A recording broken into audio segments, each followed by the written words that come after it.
RDS et Valco présentent le petit paquet. Bienvenue au petit paquet. On est un peu déstabilisé. Ça, ben oui, ça fait longtemps. Quelques semaines que j'ai manqué. Je m'excuse, messieurs. Mais je suis sûr que tu n'as rien perdu de ton efficacité, de ta précision, de ton franc-parler. Sauf que là, on ne pouvait pas mieux commencer notre journée. On a enfin quelqu'un de compétent à la console. C'est vrai. Il était temps. On s'est débarrassé de Tim. Il était temps. Puis là, on va enfin pouvoir essayer de pouvoir faire un show sérieux Ben oui, c'est ça. qui fonctionne bien du début à la fin. On s'en était pas rendu compte la semaine dernière en faisant l'émission. On voyait pas sur le moniteur, mais là, il y avait des effets encore, des beaucoup de mini-nous au cabotinage. milieu. Ça, beaucoup de cabotinage de m'amener, là. Et ça a créé une petite tape derrière la tête. Attention, on toi, sent là. l'influence, J'avoue, hein, j'ai fait le mauvais move pour ça. Là. Maudit Parce que là, Benjamin Toll. Mathieu est un virés. peu dans le trouble. regarde, C'est le dans le lancement de son livre lundi. Puis il y a des gens, entre autres notre ami Benjamin Toll, qui n'a pas très bien pris ça, là, tout d'un coup, tu t'annonces un auteur de lutte. Ouais, ben, je trouve ça plate de sa part. Là. Honnêtement, c'est mon moment, là, me semble. Là. Ça fait longtemps que je travaille sur un livre. Là, c'était le moment de mon lancement. Puis lui qui arrive, qui fait des menaces sur Internet, qui dit que j'ai pas d'affaire à écrire un livre de même. Là, come on, le moment, t'es dans le ring semaine après semaine. T'es devant des foules. T'es habitué de pouvoir profiter de ça. Puis là, ben, il veut justement voler mon moment. Fait que je trouve ça un petit peu moyen. Surtout dans la mesure où, j'essaie avec ce livre-là d'être un peu la voix des lutteurs. Même si j'en suis pas un, mais j'essaie de leur donner de l'exposure, leur permettre de sortir justement des petites salles pour devenir quelque chose de mainstream. Puis si c'est comme ça, en fait, que c'est accueilli, ben, je trouve ça un petit peu moyen de sa part. Ben, c'est peut-être ça aussi, là, vu que t'es pas un des initiés puis t'essayes de t'inclure là-dedans. Ça fait 15 ans qu'il fait ça. Ouais. Mais je prétends pas tout savoir, tout expliquer. Je maintiens justement une espèce de flou dans le livre. C'est comme la magie. À partir du moment où tu expliques un tour de magie, ça devient plus intéressant à ce tour-là. Fait que j'essaie de. J'ai pas la prétention de dire voici précisément comment le monde de la lutte fonctionne, comment les décisions de booking sont prises. Donc si j'avais cette prétention-là, je comprends que peut-être ça serait mal vu, mais non, je ne suis qu'un auteur qui veut faire de la fiction à partir d'un sujet qui me passionne. Donc, comment laissez-moi une chance. Regarde, moi et Stéphane, on va être là. Ben, j'espère bien. On va être là pour te backer.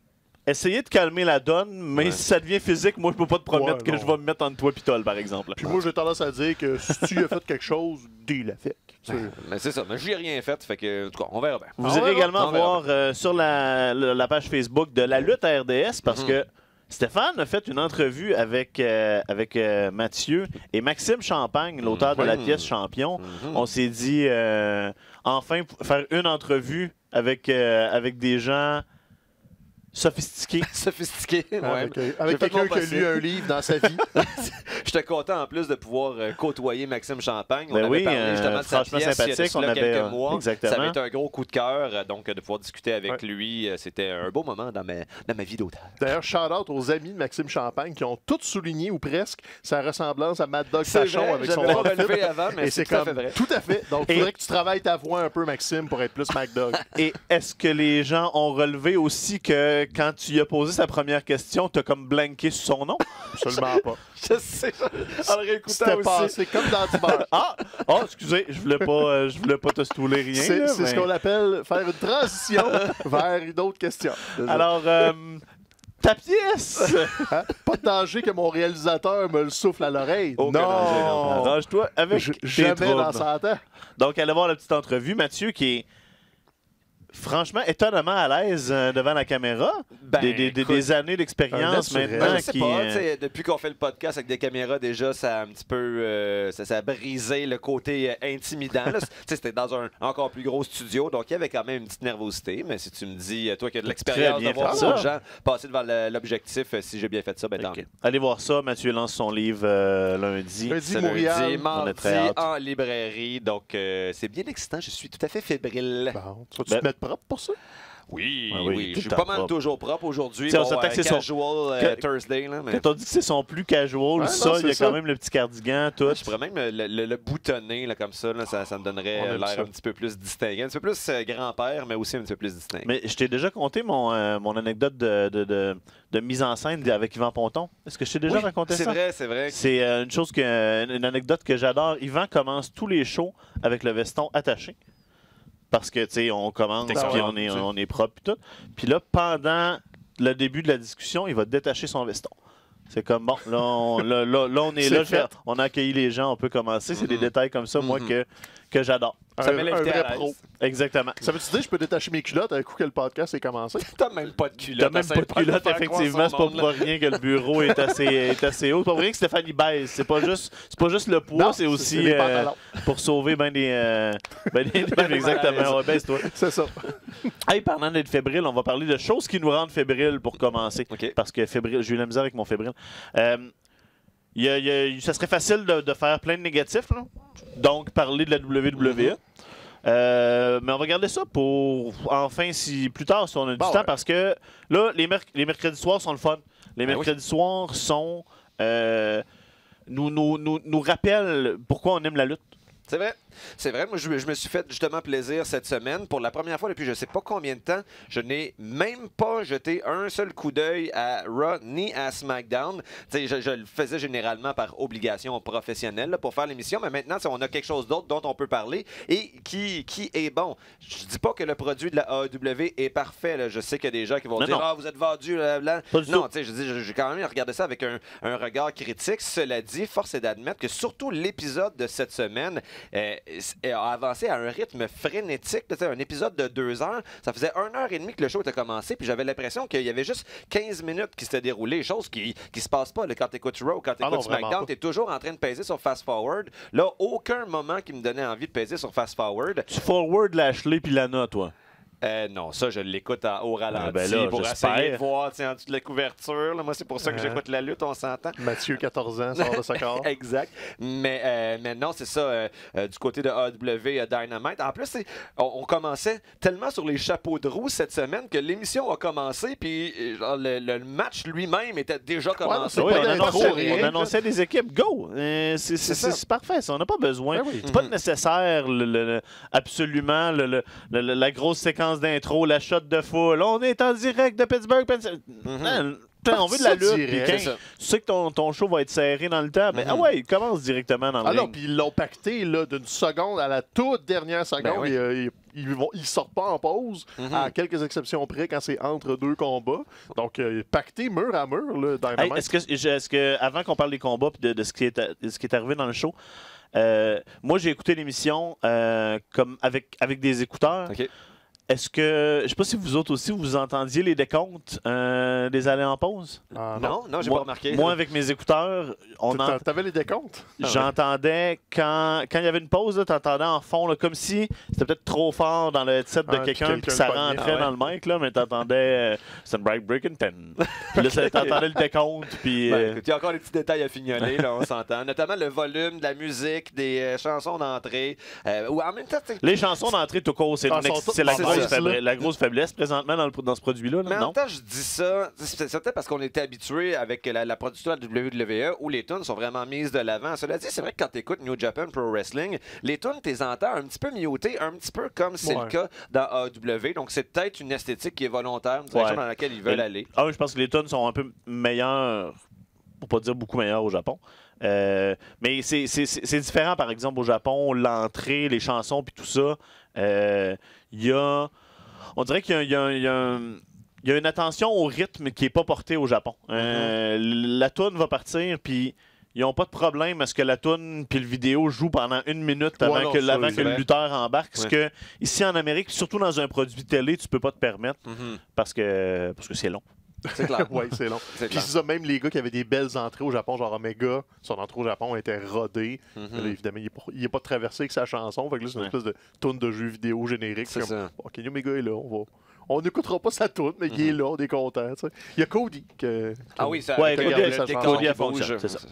Bon, commençons par le début, justement. Le show a commencé avec un gros affrontement, un gros match. En fait, les 2 matchs demi-finales dans le tournoi par équipe. Cero Miedo. Les Lucha Bros qui affrontaient Private Party dans le premier match. Moi, c'était la première fois que je voyais Private Party dans le ring. Je sais pas où ils se battaient avant, donc je connaissais pas vraiment. Donc, baptême. Puis un peu en deux temps, on a vu un peu leur verdure, comment on pourrait le dire en français? L'expérience dans certains spots, mais en même temps, le match a fait réagir la foule. C'était un bon match. C'est ce à quoi on va s'attendre de la division par équipe de la All Elite. Beaucoup de spots, beaucoup d'actions. Puis au final, c'était une belle manière de partir le show. Private Party, il y a charisme indéniable. Ouais. Les deux gars, ils pognent avec la foule beaucoup. C'est tout ce qui leur manque, c'est du millage. Fait que c'est faites des combats. Puis dans 5 ans, on va parler de quelque chose d'autre. Mais là, au moins, on a tu sais, c'est ça qui est beau. C'est que tu as l'espace dans ton organigramme à All Elite pour avoir justement des lutteurs qui montent, comme MJF, comme Private Party, qui ont des défauts dans le ring, mais qui ont un charisme. Puis tu as 2 workers comme les Lucha Bros qui pourraient faire shiner une chaise tellement ils sont bons. Puis là, tu as ce combat-là entre les deux. Oui, c'était pas parfait. Mais côté énergie, moi, j'ai même pas cligné les yeux. C'était comme, oh, OK, t'as peu. Puis la séquence finale avec Phoenix et Pentagon, c'est comme, OK, c'est ça que je veux voir dans ma lutte par équipe. C'est probablement les premiers champions par équipe dans l'Elite Wrestling. Puis ils sont fous raides. Là. Ça n'a même pas de maudit bon sens. C'est ça. Là, je commence à les avoir vus de plus en plus dans le ring, mais à chaque nouveau match que je vois, ils sortent des nouveaux tours de leur chapeau. L'agilité de Phoenix est absolument phénoménale. Et en fait, ce que je trouve cool, surtout avec Pentagon, c'est qu'habituellement, les lutteurs, le style luchador, sont pas, disons, physiquement intimidants. Il y a quelque chose d'un petit peu circassien, je dirais, dans ça. Moi, je suis physiquement intimidant. À cause de ma beauté, on s'entend. C'est pas pour la même raison. Mais quand tu regardes Pentagon, bon, c'est sûr que son costume, son maquillage, il est pour beaucoup, mais même dans sa carrure, il y a quelque chose de physiquement menaçant dans ce lutteur-là. Donc, c'est le fun d'avoir une espèce de... Je sais que le terme hybride là, est souvent utilisé, hybrid athlete, mais je trouve qu'il rentre bien dans cette catégorie-là. Absolument. Pentagon est, bon, là, tu viens de le dire, probablement la moitié des premiers futurs champions par équipe dans l'Elite, mais faudrait pas être surpris de voir... ces deux gars-là pourraient facilement être champions en solo à la All Elite dans la prochaine année. J'espère que Pentagon va avoir une séquence solo, parce que le défaut avec pas le défaut avec Phoenix, je pense qu'il va se briser éventuellement. Il hypothèque énormément son corps. Phoenix, il lutte beaucoup. Il lutte de façon spectaculaire. Fait qu'il est comme en danger perpétuellement d'une blessure qui pourrait le tenir à l'écart. Mais d'un autre côté, j'ai envie de voir Pentagon. Parce que là, on peut reculer. Tu sais, tu parlais un peu justement des luchadors hybrides. Un truc qu'on a moins en Amérique, c'est quand on a des luchadors, c'est pas mal toujours sur le modèle à Phoenix, à Dragon Lee et tout ça. C'est des gars de haute voltige. Mais quand on avait Lucha Underground, par exemple, ils nous ont aussi exposé à... Il y en a des luchadors que c'est juste des montagnes de muscles avec un gros masque. T'as Dr. Wagner, par exemple, au Mexique, où t'avais Mil Muertes. C'est juste un gros beef qui porte un masque, puis c'est encore plus intimidant parce qu'il a l'air d'un cool, Mil Muertes dans la première saison. C'est ça. Fait que, Pentagon peut être ce genre de personnage-là de juste... Ouais, j'ai un masque, mais je suis pas juste un gars qui fait des backflips. Là. J'ai un personnage, puis j'amène un aura différent.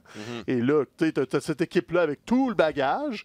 Tu as les autres finalistes qu'on va parler tantôt. Puis tu as des équipes qui sont même pas dans le tournoi, parce que tu as les anciens LAX qui font juste rôder autour. Honnêtement, la division par équipe, autant ça fait des années qu'on dirait qu'on dort au gaz. Là, la E s'en fout un peu. Sur la scène indépendante, c'est up and down. Tandis que là, c'est clairement le noyau de la All Elite, c'est toutes les équipes. Là. Ils nous avaient annoncé qu'il était pour avoir une grande importance qui allait être accordée à cette division-là. Puis on l'a vu dans cet épisode en particulier parce que, bon, oui, on était en mesure de s'attendre à 2 matchs par équipe. C'était le tournoi qui avançait, mais une fois que ces 2 matchs par équipe-là ont eu lieu, je pense qu'il y a eu même 2 autres matchs par équipe, ou en tout cas, il y a eu un minimum 3. OK, bon, 3 avec les Young Bucks, mais quand est-ce que ça arrive à WWE? Même dans un show de 3 heures que tu as plus que 2 matchs par équipe, ces matchs-là durent 5 minutes à peu près, donc c'est vraiment une différence qui est rafraîchissante, surtout dans la mesure où les 3 matchs ont été absolument spectaculaires. Ouais, puis de toute façon, ils n'ont même pas ça, plus que 3 équipes. Ils peuvent pas faire plus que 3 matchs. Puis je pense que c'est la force que All Elite a des équipes. Ben, ça fait qu'on va être content de les voir parce que là, ils nous envoient une équipe à Montréal, en plus. Oui, on a appris ça en primeur aujourd'hui. Private Party, justement, vont être à la AWS. Des petits... c'était supposé être Mustache Mountain qui, finalement, ne pouvait pas venir. Puis les gens d'All Elite ont steppé up puis ont offert... On va faire une équipe. Donc, on devrait avoir un affrontement de Private Party puis TDT. Je pense qu'ils vont au mois de voler novembre. les petits gars. Ça Ça risque d'être le fun. les petits gars. Ça va être à voir au Club Unity le 8 novembre, si je ne me trompe pas. Dans le deuxième match, on a eu 2 autres petits gars de chez nous que vous avez vus pas plus tard que dimanche. Ce dimanche, c'est ça. Il y avait Evil Uno qui était donc, dans le main event de Battle War contre Thomas Dubois. Donc, évidemment, c'est le fun d'avoir une telle proximité avec des lutteurs, surtout quand on sait qu'ils sont promis à un avenir florissant. Et là, c'était le premier match télévisé. En fait, il avait déjà participé à un épisode de Dark, là, mais je pense que c'était un 3 contre 3 ou 4 contre 4, truc du genre. Là, mais c'était la première fois où The Dark Order était mise à l'avant-plan. Petite vignette vidéo qui en dit pas trop. Il y a des gens qui, j'allais m'informer sur Internet, ils disent leur gimmick, c'est pas clair, on comprend pas trop c'est quoi. Il y a du travail à faire. Mais leur travail dans le ring, en tout cas, a été absolument irréprochable. Ils ont sorti des gros spots, puis je pense que ça va leur faire gagner du galon, notamment le dive de Stu, qui est sorti un peu de nulle part pendant le combat, puis les gens sont pas habitués de le voir.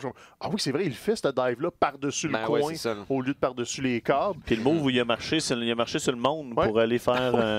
incluant l'arbitre, qui s'appelle déjà Aubrey Edwards. Puis comme, écoute, inclus-le là, puis c'est cool. Puis Uno qui a l'interaction. Non, faut pas qu'on se fasse disqualifier, tasse-toi. Le seul bémol que j'ai avec Dark Order, oui, leur gimmick est pas clair. Puis là, ce qui les aide pas, c'est qu'ils font encore des combats comme ils faisaient dans le temps de Super Smash Bros. C'est-à-dire qu'il y a des petites références jeux vidéo. Le Come Here que Stu Grayson fait comme Scorpion dans Mortal Kombat, ça nuit un petit peu au rythme. C'est des petits détails, là, mais ça, ils vont juste les ajuster à mesure parce que c'est plus les Super Smash Bros, c'est plus Player Uno puis Player Dust, c'est vraiment autre chose. Puis un coup que ça va être... Garde le même move, fais juste enlever les petits tweaks jeux vidéo. J'ai pas remarqué ça par ça va y aller parce que Uno raconte bien. Ça commence à rentrer les minions aussi, tranquillement pas vite. Les gens sont habitués. Puis Stu, je pense que le premier pay-per-view qu'on les a vus, je le connais pas, le Stu Grayson. J'y vais avec ce que j'ai vu à l'écran.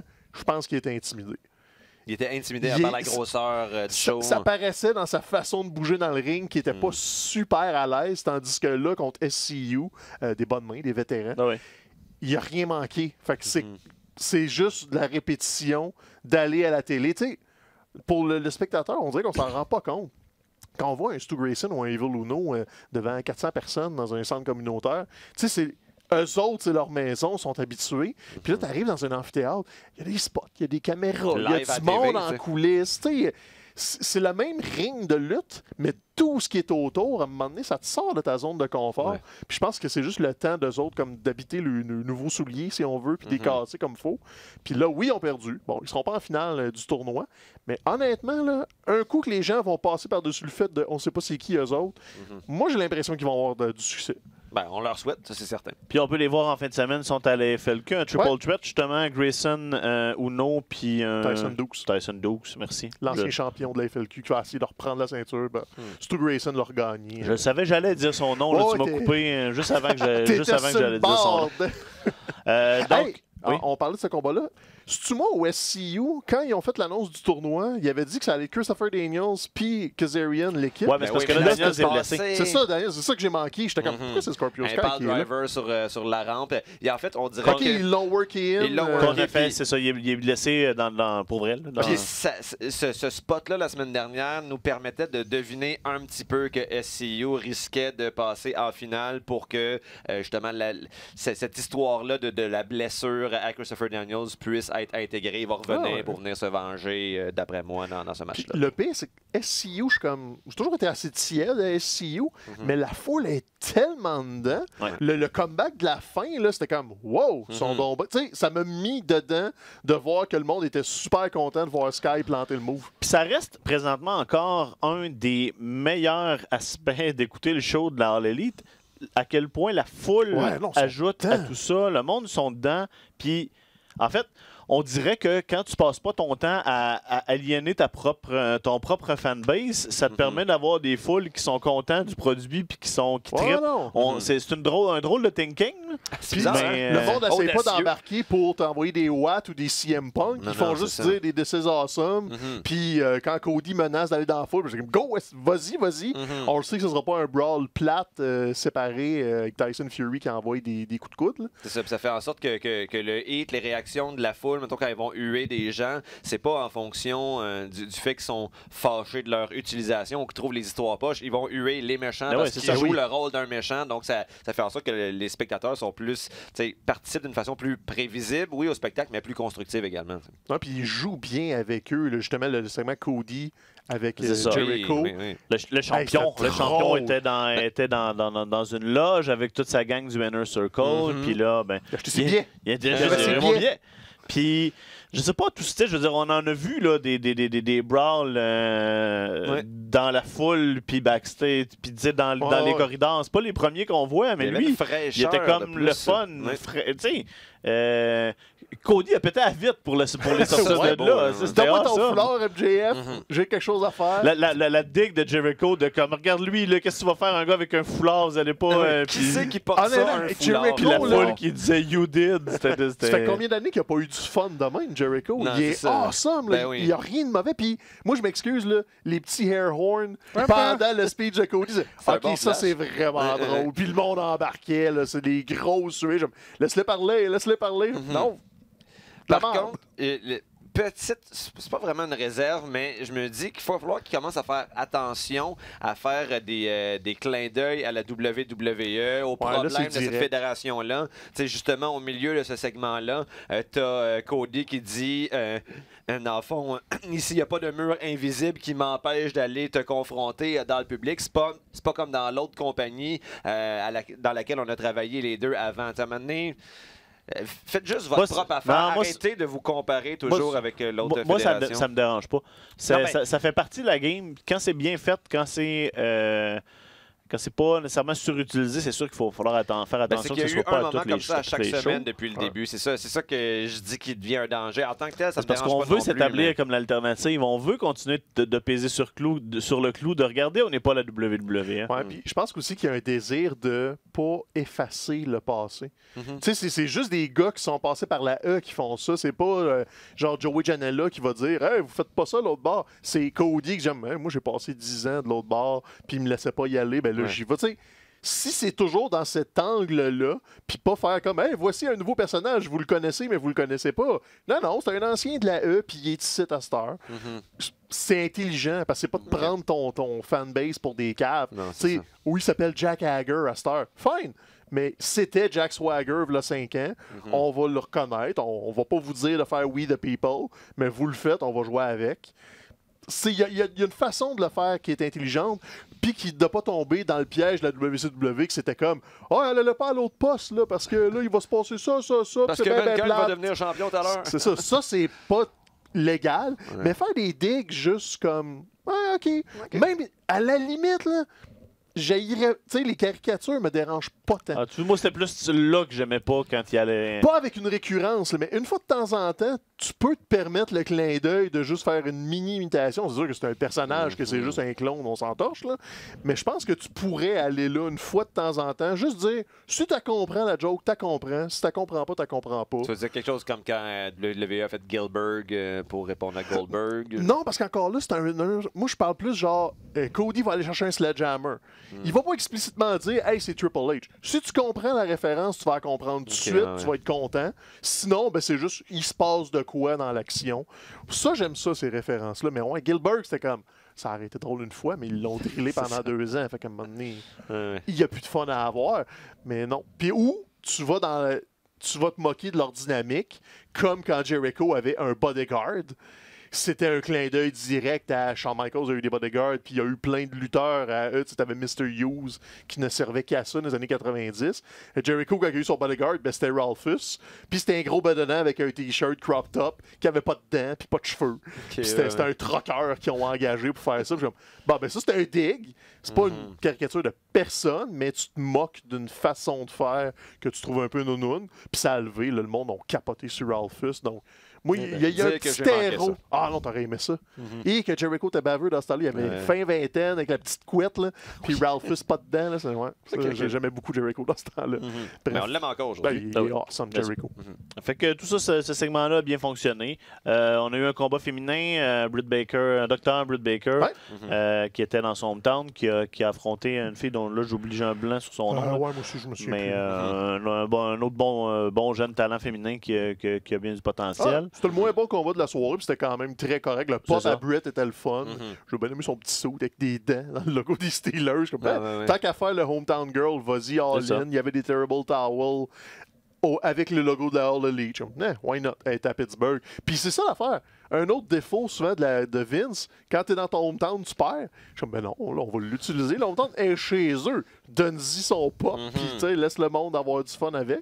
Surtout en plus, le lutteur avoir du fun. Puis ça tombait à un bon moment parce que là, justement, on veut construire Baker. Fait que c'est comme, c'était parfait, on lui donne un win. Là, on est à Pittsburgh. Laisse-la aller. Tout le monde est content. Là. Il y a Brandy aussi qui, après ça, dans un petit segment backstage, un peu comme on sait pas trop pourquoi elle a agi de cette manière-là, mais il va falloir éventuellement aussi continuer de nous établir Brandy comme personnage télé, parce que là apparemment, elle a dit qu'elle n'allait plus accompagner Cody au ring. Donc, probablement qu'au prochain pay-per-view, Cody va rentrer seul. Elle veut plus être une distraction, entre guillemets. Puis elle, tu sais, parce que à la WWE était annonceur, c'est ça? Ouais, c'est Brandy, ça. Mais est-ce qu'elle a déjà lutté des matchs complets? Oui. Donc, elle s'entraîne steady. OK. C'est pas la plus grande worker de l'histoire, mais oui, depuis 3-4 ans, elle s'entraîne steady, le Brandy. Elle est capable de tenir un match. Tu s'entend, c'est pas sa force, mais elle est capable. Avec quelqu'un d'expérimenté. Oui, exactement.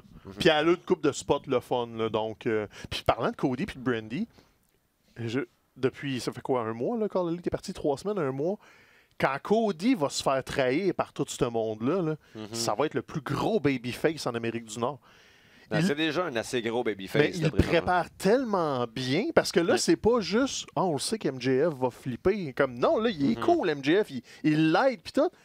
Dustin aussi, il va flipper. Là. À un moment donné, Cody va se faire isoler dans un coin, puis ça va être le plus gros babyface d'All Elite. C'est brillant de la façon qu'il le place, tranquillement, pas vite, un morceau à la fois. Il va aller perdre contre Jericho, mais tu sais, c'est tous des petits morceaux comme ça. C'est des détails, mais j'aime ça. Il s'est soutenu comme effort. T'es-tu en train de dire que Diamond Dallas Page va flipper? Je serais même pas surpris. Écoute, Diamond Dallas Page. Moi, ce qui m'envoie... Son yoga, ça fonctionne. Le Diamond, il a l'âge de Jericho. Il est un poil plus vieux que Jericho. C'est parce qu'il a commencé vieux, DDP. Mais, tu sais, c'est tout ce que tu installes quand tu vas décider d'enlever le tapis dans dessous des pieds, tout ça, je suis comme, ben oui, mais c'est là. Tu l'as fait il y a 2 mois, ça existe. Puis après, tu peux faire un turn. Ce que souvent, on oublie de faire à la E, c'est d'installer d'avance. Puis si tu en as besoin, tu le prends. Tu peux ne pas le prendre. Si Diamond, il turn pas, je serais pas déçu. Mais s'il le fait, ben moi, c'est installé depuis une couple de fois qu'il y a le back à Cody, qu'il l'accompagne au ring. Tu sais, des petits détails comme ça. Puis MJF, quand il va flipper, ça va être awesome.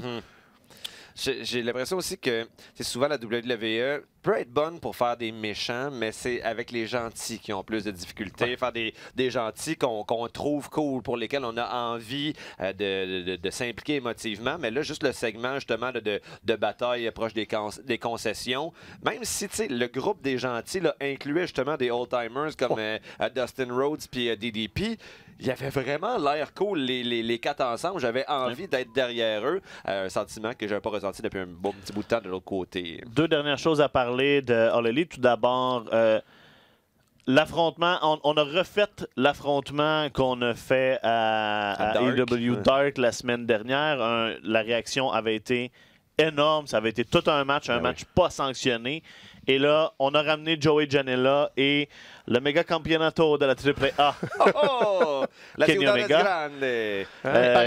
Kenny Omega qui a gagné le championnat, le championnat principal à la AAA contre Phoenix en fin de semaine dernière. Que j'ai pas eu l'occasion de voir, là, mais ça a l'air que c'est un très bon match combat. Apparemment, oui. Puis ça, Phoenix avait été champion solo depuis 1 an. Ça faisait un bout. C'est pas plus. Donc, on se demandait s'il y avait une possibilité éventuellement dans All Elite que soit Phoenix ou Pentagon soit champion solo. Il y a quand même un historique. Là. Ils sont capables. Il n'y avait pas la belt, mais au moins on l'a présenté comme étant le champion. Donc, c'est correct de ne pas introduire la ceinture. Il y a un champion All Elite, c'est Jericho. Mais c'est justement la confusion. Tu es conscient qu'il existe de quoi. Puis là, Omega, ça devient ta vedette qui voyage un peu. Fait il faut qu'il défende le championnat AAA un peu partout. Puis ça pourrait justifier qu'il perd alors le lead parce qu'il est fatigué, parce que plein d'affaires. Donc ça, j'ai aimé ça. Puis bon, c'était pas le même match qu'à Dark, là, mais Non, Joey parce qu'on Janela était allé- Non, mais a suivi. Là. Ah oui, il a suivi, j'aime puis beaucoup la fin, Janela. là, le V-Trigger qui l'a comme juste tué. Le sell de Janela a comme fait pas des miracles, là, parce que bon, c'est Kenny Omega a plus besoin d'être voyons, le mot m'échappe. De s'implanter, d'être construit, bon, c'est ça. Mais c'est ça, il fait juste mourir dans les cordes pliées en deux. Après ça, un One Wing Angel, that's it, c'était merveilleux. Puis ça, c'est correct. Ça te permet aussi d'établir une hiérarchie sans dire explicitement lui est meilleur que lui. Parce que, tu sais, le V-Trigger contre un Okada, par exemple, ça en prenait 7-8. Contre un Joey Janela, ça en prend 1. Tu sais, c'est correct, ça, c'est de raconter intelligemment ton histoire. Quand il a affronté Pac, ça en a pris plusieurs, puis il a quand même perdu. Fait que là, c'est Joey Janela, ça fait juste indiquer qu'il est une petite coche en dessous, il hang around, il est là, mais c'est pas Kenny Omega, puis c'est correct.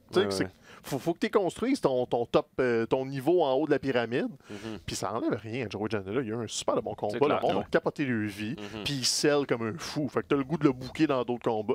Alors, Joey Janela va être faire partie de ces lutteurs-là là, qui vont être un peu la colonne vertébrale, en fond, un peu dans l'élite. C'est ces gars-là que tu as besoin pour tenir le show. Ils sont pas nécessairement en haut, là, mais exactement. C'est des gars qui viennent en mid-card, upper mid-card, te faire des excellents matchs. Puis tu as besoin de ça pour remplir les shows et les cartes. T'sais. C'est eux que tu vois à la télé souvent. Ça t'éprend tes personnages de TV toutes les semaines. Parlant de TV. Main event entre le Bastard Pack, Jon Moxley. Là, on a établi quelque chose. Les draws, c'est pas populaire en général dans la lutte. Là. À notre époque, c'est quelque chose, c'est un outil qui a été utilisé longtemps. C'est un outil qui ne l'est plus de moins, qui l'est de moins en moins. La nous a habitués à pas le faire. Exactement. Moi, j'ai trouvé ça rafraîchissant. Ben là, c'est que quand c'est bien fait au bon moment, ça fonctionne. Là, on a établi le TV, que le TV time est important. Que c'est bien beau, vous partez un combat, mais là, il vous reste tant de... Le show est fini dans le temps, puis là, presque, Mox va gagner. Non, il kick out, puis là, c'est pas terminé.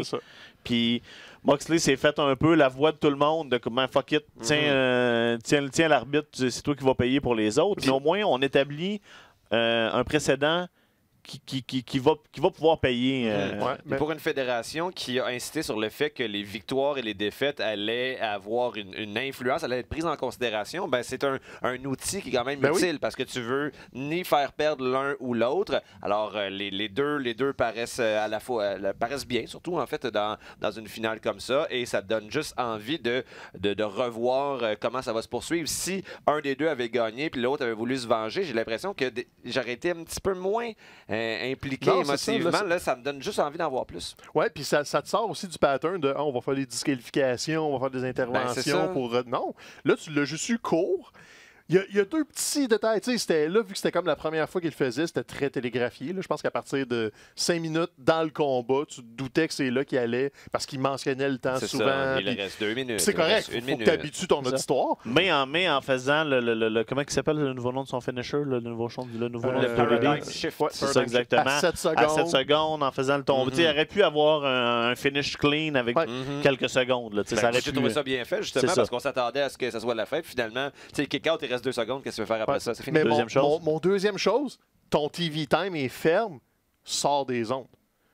Ton temps est fini, là, roule le générique. Il y a eu une bonne minute de Jon Moxley qui est fâché. Tu sais, c'est correct, je voulais le voir à la limite, mais tu sais, si ton argument c'est TV time 59 et 30 secondes, on sort des ondes, fine, credit, bye. Non, mais justement, je pense qu'on peut. Oui, je comprends ce que tu veux dire, mais on peut aussi considérer que la fin du TV time est 30 secondes avant la fin du off-air, parce que peu importe ce qui arrive, si le combat s'est terminé là, tu veux avoir un certain temps en air pour voir la personne qui réagit, puis la même chose dans la situation. Moi, ça m'a pas dérangé. Ben, c'est ça, moi, je le jouerais l'aftermath, à la limite, on va vous le mettre en ligne. Tu sais, ça peut être déstabilisant parce qu'ils sont rentrés en onde comme Sungos.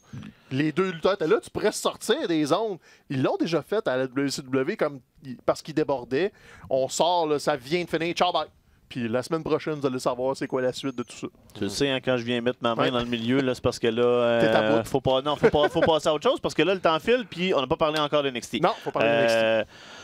Un gros show cette semaine. Je pense qu'on a. Semble-t-il, du moins, selon les échos. C'est ça, exactement. Toujours la même situation. On l'a pas vu live. On a lu les résultats. On a regardé des extraits un peu partout. On va pouvoir l'écouter au complet ce soir. Mais on parle d'un match of the year contender entre Keith Lee et Dijak, là, maintenant.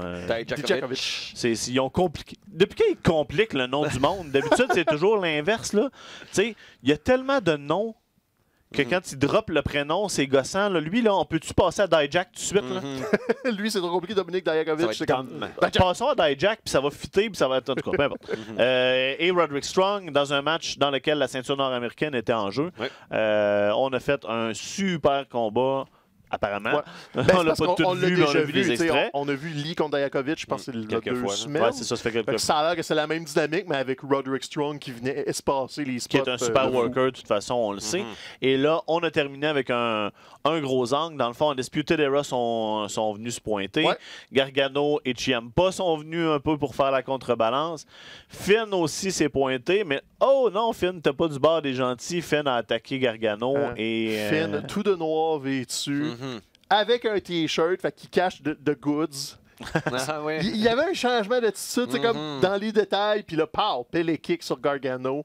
Merci, bonsoir. On va avoir le prince est de retour. Exactement. Quoi, Real Rock'n'Roll, hein? La gimmick avant. Real Rock. Ben lui, c'était Prince Devitt au Japon. Au Japon, il a été heel pendant longtemps, c'est ça.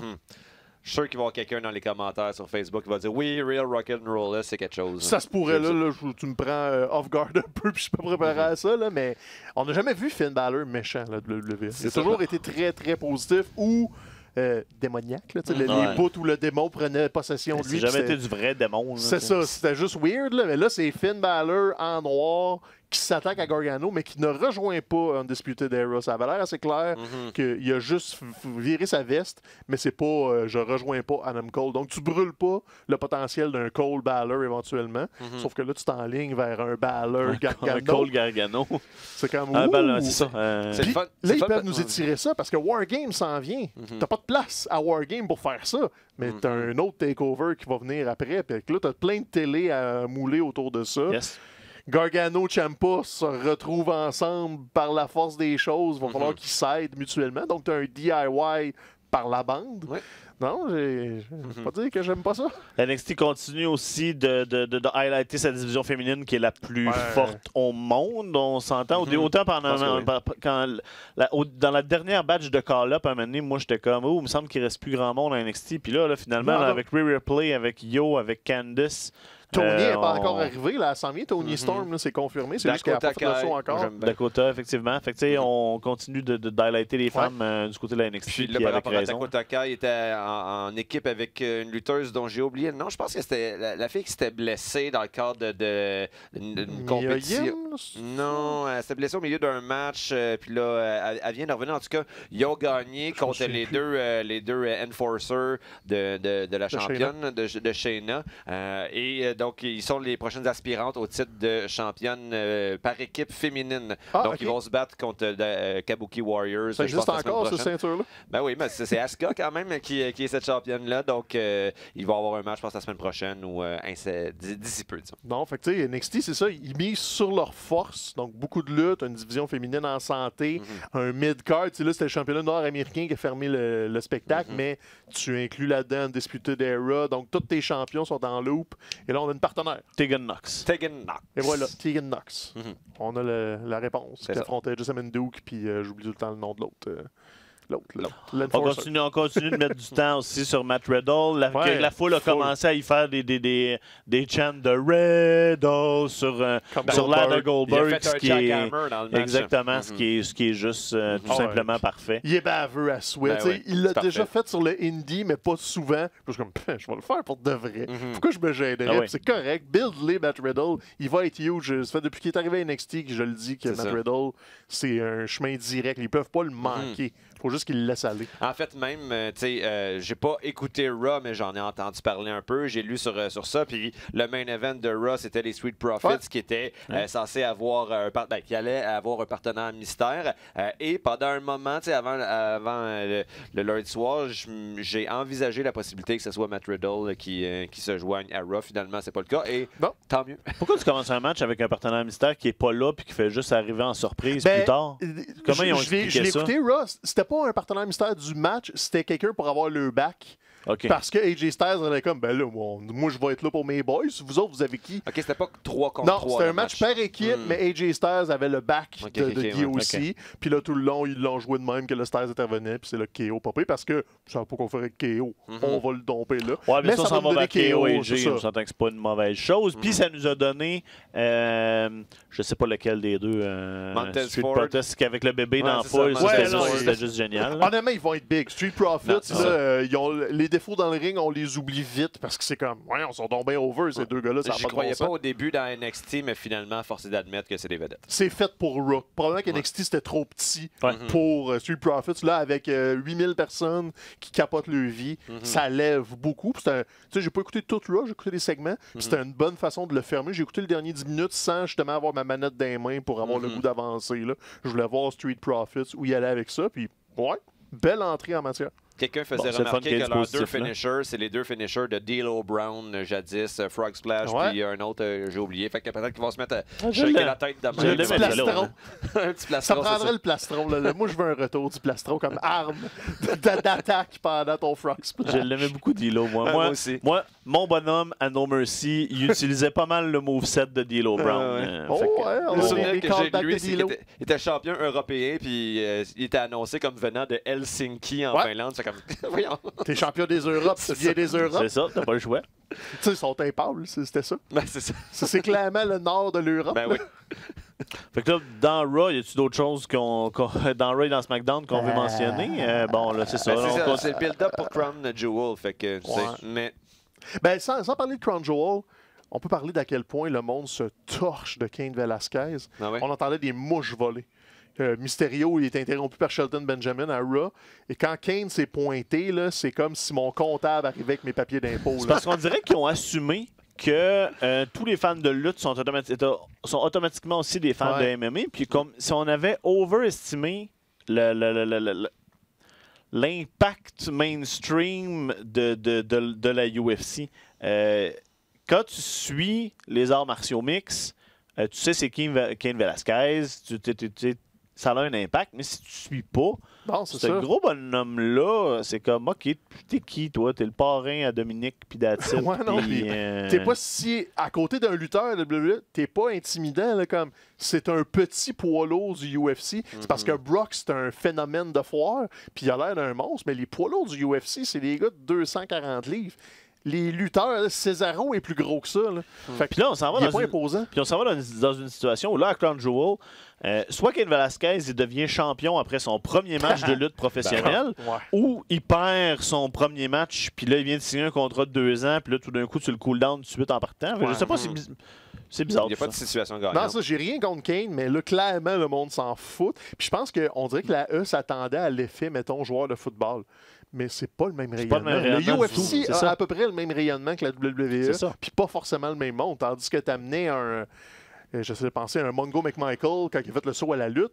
Mais tu sais, des fans des Bears, il y en a genre des millions et des millions. Là, fait que c'est pas tout à fait la même affaire. Puis je pense que là, ils s'en rendent compte parce que c'était mort de chez mort. C'est comme si tu prends, mettons, quelqu'un qui est un lutteur qui n'a pas fait de film, là, mettons, parce que, tu sais, on s'entend que Cena, Rock, c'est des noms qui ont plus de rayonnement maintenant à cause qu'ils ont fait du cinéma.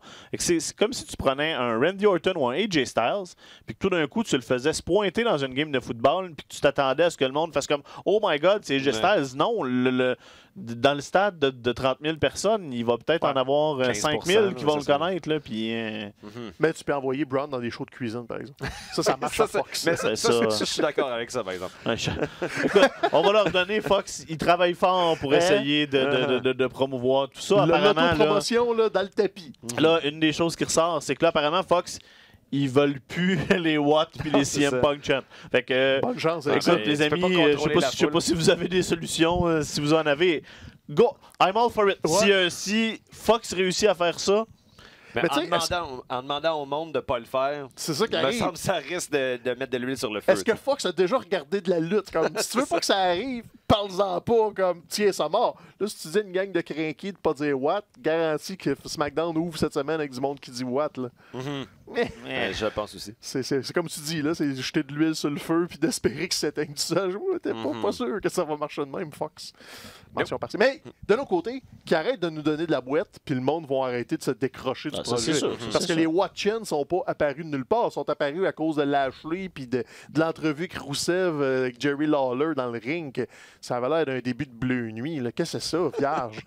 Pourquoi ça existe encore dans ma TV? C'est gênant. C'est même pas de la faute à Crown Jewel, c'est juste l'angle principal de Raw. Qu'est-ce que c'est ça? Moi aussi, je crierais Watt, puis ça fait 10 ans que je suis tanné de ça. J'essaierais de me divertir. C'est pas le bon. Fais tes recherches. Mais là, t'es en train de me dire que là, t'es pas hype pour Team Hogan contre Team Flair? Eh boy. Non. C'était-tu le retour de Drew McIntyre? Ouais, c'était le retour de Drew McIntyre. Un mois ou deux, à peu près. Il était blessé, il me semble. Ouais, c'est ça. Il est de retour, il a détruit Ricochet. C'est le capitaine de Team Flair. Yeah. Donc, équipe de gentils contre équipe de méchants. La seule affaire que je veux voir dans ce combat-là, c'est Flair qui donne des chops à Hogan. C'est le seul. Ah oui, penses-tu qu'il va être physique autour du ring? Il faudrait, calvaire. Il n'y a rien d'autre à faire de ce combat-là. Ça va être un 5 contre 5 avec deux bonhommes qui. Tu sais, Flair en entrevue pendant le combat, comme des trucs de ligne de côté au sport. OK, je comprends que vous voulez faire ça plus sport, là, mais ça reste un bonhomme de 70 ans qui parle de lui à troisième personne pendant un combat de lutte. C'est pas. Ric Flair, là, je veux vraiment pas comme chier sur Ric Flair, mais. Le prime est passé. Là. Le train est rentré dans la gare. C'est pas la première fois qu'on dit ça. La gare est scellée. On a mis un cadenas à la porte. Arrêtez de le faire parler. Le prime de son après-carrière est passé. On s'entend qu'on est... On est loin, là. On est dans la zone rouge, là. C'est hyper dangereux. C'est ça, là. on est à l'étape où à chaque fois qu'on le voit à l'écran, moi, j'ai la mâchoire qui serre en me disant comme qu'est-ce qui va nous sortir? On est toujours à comme 1 mm du malaise. C'est ton grand-père un peu raciste à Noël, puis tu dis comme il falloir que j'explique qu'est-ce qu'il va dire. Non, OK, on est correct à soir, il a parlé de bouffe. Ça va! Mais t'as dit que t'avais hâte de voir Ric Flair sacrer les chops à Hogan. Ça veut-tu dire que tu vas écouter Crown Jewel? Hein? Qui? Quoi? Ben, je vais juste rebondir sur ce que tu as dit. Les internets vont m'aider. Il va y avoir un GIF package. On va voir que je vais écouter ça l'après-midi de l'Halloween. Là, il y a une affaire qu'on a skippé tantôt dans le show de l'Elite. Il faut que vous allez chercher le GIF ou aller regarder. Orange Cassidy a stiffé les Young Bucks. C'était assez spectaculaire. C'est même tu fais ça. C'était quelque chose. Vous jetterez un coup d'œil là-dessus. Ça rentrait. Puis, qu'est-ce qu'on a d'autre à discuter? Bon, comment? Qu'est-ce qu'on a d'autre? Je sais plus. Tantôt, tu mentionnais que on a parlé il y avait un gros show à la Tripoli en fait semaine passée. Puis là, il y a La Parka qui est un vieux de la vieille, qui est un vétéran qui s'est fait une blessure assez solide. Là. Ouais, ça, on a tout eu la frousse parce qu'il a fait un dive à l'extérieur du ring puis il est vraiment mal tombé. Là. Ça a été évident à l'impact qu'il s'était fait mal. Puis il y a eu des craintes en coulisses. On parlait de paralysie. Il sentait pas ses membres après le combat. Puis il y avait une vraie frousse. Finalement, oui, il est blessé gravement, mais il n'y a pas de réel danger pour la suite. On parle de vertèbres fracturées. Donc, il n'y a pas de dommages au niveau des nerfs et tout ça. Donc, paralysie évitée. Peut-être que la Parka va prendre ça tranquille dans un avenir rapproché, par contre. Ça me rappelle Hiromu. Il est-tu revenu? Non, toujours pas. Ça a l'air qu'il veut puis qu'il est proche d'avoir le go, mais ils ne savent pas encore comment le réintroduire, mais il va revenir. Ce n'est pas une question de frein, c'est juste une question de... Je pense qu'ils veulent être plus prudents que anxieux de le remettre dans le ring. Au département des blessures, on fait toujours un petit peu attention avec ça. Sinon, blessure, on parlait aussi de Xavier Woods, qui va manquer beaucoup de temps. Donc, New Day va être sans son porte-voix, que moi j'aime beaucoup, mais je pense pas que ça va faire mal au groupe. Ça veut juste, on va s'ennuyer de Xavier. On va peut-être le voir à la TV quand même, non? Tu penses qu'on l'enlève? Il parle de plusieurs mois, puis normalement, ils write-off. Ils ne laisseront pas juste être une présence vocale. Donc, on pourrait être plusieurs mois sans voir Xavier avec The New Day. Question. Ça m'arrive, moi, en me levant le matin, de ne pas sentir mes membres. Faudrait-tu que je m'inquiète là-dessus? Ou... moi, je pensais que c'était normal. Mais... Ça dépend ce que tu manges la veille, je te dirais. Ah, OK. Si tu manges du McDo à 2 h du matin, c'est normal. Si tu as mangé des légumes, il y a peut-être un gay sur roche. Hey, avant je suis en train de m'inquiéter pour toi, François. Puis avant la parenthèse blessure, si vous avez vu passer la nouvelle là, que New Japan Pro Wrestling a une division américaine, juste vous débroussaillez tout ça là, de façon express. Il n'y a pas une nouvelle fédération qui arrive. C'est juste qu'ils ont ouvert une division américaine. Il va y avoir plus de galas et il va y avoir un crew américain. Il va y avoir des lutteurs New Japan qui ne bougeront pas forcément jusqu'au Japon. Donc là, ils ont plusieurs galas qui s'en viennent. Et c'est aussi probablement un premier pas vers une dissociation de la ROH. Oui, on s'entend que c'est presque fait. C'est ça, c'était écrit dans le ciel. Ils ont de moins en moins besoin d'eux autres. Fait que là, ils s'installent un pied à terre, puis ils deviennent quasiment déjà aussi gros que la Ring of Honor, juste en disant on existe aux États-Unis. Donc, tu sais, c'est pas un takeover, c'est pas hostile, mais c'est juste dans le plan de globalisation de la New Japan, les États-Unis sont toujours dans la mire. Puis là, c'est fait. Ils ont un pied à terre, ils ont déjà un gym aux States. Il va y avoir des lutteurs New Japan, USA. Probablement que le titre des États-Unis va faire le saut aussi de notre bord de l'océan. Donc, c'est une super bonne nouvelle, mais on n'en sait pas encore énormément sur la ramification. Il n'y a pas personne qui ferme, c'est juste du nouveau. Puis ça explique aussi que justement que la fameuse alliance avec All Elite ne soit pas arrivée parce que... Plus rocailleux, parce qu'Omega travaille au Mexique, veut travailler à d'autres fédérations japonaises, mais il n'y a pas l'air de pont qui se refont avec la New Japan. Donc, on verra. Pour la minute culturelle de fin de show, Mathieu, tu sais de quoi je veux que tu parles aux gens, j'imagine? Ben, moi, j'avais prévu faire l'annonce du lancement de mon livre, mais bon, tu l'as fait en début d'émission, on peut le rappeler. Donc, en fait, pour l'événement du lancement, évidemment, c'est ouvert à tous. Ça se passe lundi soir à la taverne du Pélican. Donc, c'est sur l'avenue Laurier, près de l'avenue du Parc à Montréal. Donc, ça commence à 19h et jusqu'à 22h et pour nous, peut-être 3h du matin. Il va y avoir des festivités, des lectures. Pardon? Des débouchés? Débouchés, non. Par exemple, on n'est pas une maison d'édition qui nourrit le monde. On nourrit leur esprit, mais pas leur pense. Donc, voilà, c'est une occasion également de se procurer en primeur un exemplaire de mon roman. Il va être en magasin seulement le lendemain. Donc, vous allez avoir un petit 12 heures pour vous sentir spécial dans le club. Et je vais être là pour dédicacer également. Donc, c'est un rendez-vous et c'est un meilleur plan qu'aller voir Hit 2. C'était mon autre option de minutes culturelles. J'allais voir ça au cinéma. C'est vrai que c'était long, hein? Ben, c'était juste très, très, très banal. Mathieu, tu veux me rassurer, en terminant, moi, le dernier livre que j'ai lu qui traitait de syndicalisation avait beaucoup de gay sexe dedans. Est-ce que c'est le cas également dans ton livre? Aucune scène de sexe gay. Comment ça? Aucune scène de sexe. C'est pour ça que Benjamin il est fâché. C'est ça, il voulait de sexe gay. Ça manque de sexe. Merci tout le monde de nous écouter à toutes les semaines. On est disponible sur iHeartRadio, Roxane. iHeartRadio, il y a ça. C'est là. Le professionnalisme de Roxane comparé surtout à Guillaume. On s'entend que Guillaume, il est là. Mais même à Tim, là, c'est rafraîchissant, ça fait du bien. Fait que merci. Merci à tout le monde d'avoir été là encore cette semaine. Puis on se reparle la semaine prochaine avec plus de discussions sur le merveilleux monde de la lutte. Yes! Yup. Toulou. Ciao!